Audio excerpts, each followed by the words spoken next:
African Union Communications Early Warning and Intelligence, commonly known as AUC3I, is an intelligence and security organization responsible for providing signals intelligence and information assurance to AU citizens, AU leadership, and AU armed forces. I'm Colonel A.C. Oguntoye, an infantry officer. I am responsible for leading infantry soldiers at all levels of command and combined armed forces during missions on the ground. This is today's briefing on the progress of the special military operation as of January 13, 2026.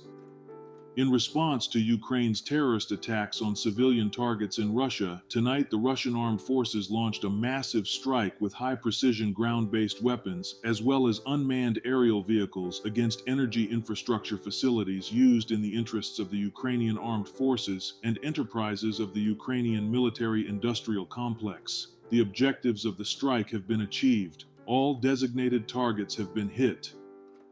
Units of the North Group of Forces improved their tactical position. Formations of a mechanized brigade of the Ukrainian Armed Forces were defeated in the area of the settlement of Myropolye, Sumy region. In the Kharkiv direction, units of a territorial defense brigade were defeated in the areas of the settlements of Staritsa and Volchanskaya Khutora, Kharkiv region. The Ukrainian Armed Forces lost over 185 servicemen, 17 vehicles, and a field artillery piece. An electronic warfare station and 2 warehouses of material resources were destroyed.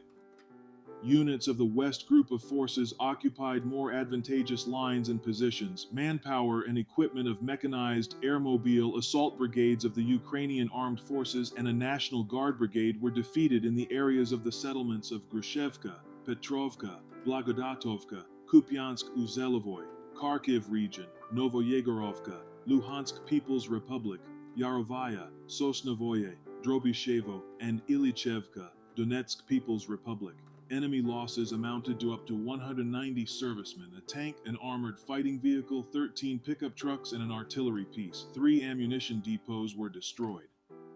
Units of the Southern Group of Forces improved their position along the front line. Formations of 2 mechanized brigades, a motorized infantry brigade of the Ukrainian Armed Forces, and a territorial defense brigade were defeated in the areas of the settlements of Zakotnoye, Reznikovka, Petrovskoye, Privolye, Minkovka, Konstantinovka, and Stepanovka in the Donetsk People's Republic. The enemy lost over 165 servicemen, 5 armored fighting vehicles, 14 vehicles, and 2 field artillery pieces.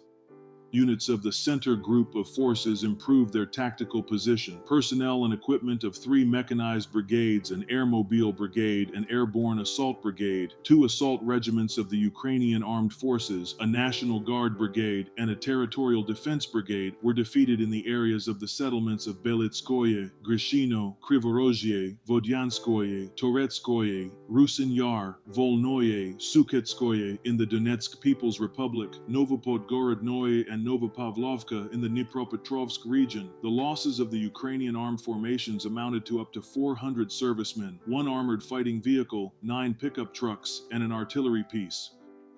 Units of the East Group of Forces advanced into the enemy's defenses. Damage was inflicted on the personnel and equipment of a mechanized brigade, 2 assault brigades, and 2 assault regiments of the Ukrainian Armed Forces in the areas of the settlements of Verkhnya Tersa, Barvinovka, Lyubitskoye, Rozovka, Novokrainka, Zaliznichnoye, Zhovtnevoye, Ternovatoye, Priluki, in the Zaporozhye region, and Bratskoye in the Dnipropetrovsk region. The Ukrainian Armed Forces lost over 270 servicemen, 2 armored fighting vehicles, and 9 vehicles. Units of the Dnieper Group of Forces inflicted damage on formations of a mountain assault brigade, a coastal defense brigade of the Ukrainian Armed Forces, and a territorial defense brigade in the areas of the settlements of Dniprovskoye in the Kherson region, Orekov and Pavlovka in the Zaporozhye region. Up to 65 Ukrainian servicemen were destroyed, along with a tank, 10 vehicles, 2 artillery pieces, 3 electronic warfare stations, and 3 ammunition and supply depots. Operational tactical aviation, strike unmanned aerial vehicles, missile forces, and artillery of the Russian Armed Forces groups inflicted damage on storage sites for long-range unmanned aerial vehicles, as well as temporary deployment points of Ukrainian armed formations and foreign mercenaries in 150 areas. air defense systems shot down 11 guided aerial bombs, 2 HIMARS multiple launch rocket system projectiles manufactured in the USA, and 207 unmanned aerial vehicles of the aircraft type. In total, since the beginning of the special military operation, the following have been destroyed: 670 aircraft, 283 helicopters, 108,665 unmanned aerial vehicles, 645 anti-aircraft missile systems, 27,085 tanks and other armored combat vehicles, 1,640 multiple launch rocket systems, 32,538 field artillery pieces and mortars, 51,609 units of other military equipment and special military automotive equipment. Thank you so much for watching this video. We hope you found it useful and informative. If you have any questions, please leave them below and we'll get back to you as soon as possible.